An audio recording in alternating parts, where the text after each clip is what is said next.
ಇವತ್ತು ಬೀದರ್ ನಗರದಲ್ಲಿ ಕೊತ್ತಲ ಬಸವೇಶ್ವರ ಭಾರತೀಯ ಶಿಕ್ಷಣ ಸಂಸ್ಥೆಯ ಸಂಚಾಲಿತ ವಿಕಾಸ್ ಅಕಾಡೆಮಿ ಮತ್ತು ಭಾರತ್ ವಿಕಾಸ್ ಆಶ್ರಮದಲ್ಲಿ ಇವತ್ತು ವಿಶೇಷವಾಗಿ ಬೀದರ್ ಜಿಲ್ಲೆಯ ಪ್ರಚಾರ ಆಂದೋಲನದ ನಿಮಿತ್ತವಾಗಿ ಬಸವ ರಥಕ್ಕೆ ಚಾಲನೆ ಕೊಡಲಾಗಿದೆ.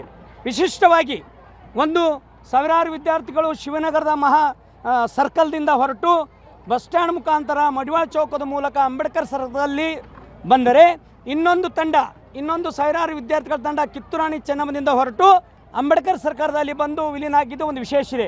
ಅದೇ ರೀತಿ ಜನವಾಡ ಸರ್ಕಲ್ನಿಂದ ಕೂಡ ವಿದ್ಯಾರ್ಥಿಗಳು 3 ತಂಡದಿಂದ ಸಾವಿರಾರು ವಿದ್ಯಾರ್ಥಿಗಳು ಬಂದು ಅಂಬೇಡ್ಕರ್ ವೃತ್ತದಲ್ಲಿ ಸೇರಿ ಆ ರಥವನ್ನು ಬರಮಾಡಿಕೊಂಡು ಮೆರವಣಿಗೆಯಲ್ಲಿ ಈ ವಿಶಾಲವಾದಂಥ ಗಣೇಶ ಮೈದಾನಕ್ಕೆ ಬಂದು ತಲುಪಿತು. ಇಲ್ಲಿ ಈ ವೇದಿಕೆ ಮೇಲೆ ಪರಮ ಪೂಜ್ಯರು, ಈ ಬೀದರ್ ಜಿಲ್ಲೆ ಎಲ್ಲ ಗಣ್ಯರೆಲ್ಲೋ ಸೇರಿ ಏನಪ್ಪ ಅಂದರೆ ಈ ರಥಕ್ಕೆ ಶುಭವನ್ನು ಕೋರಿದ್ದಾರೆ. ನಾವೆಲ್ಲರೂ ಬರ್ತೀವಿ.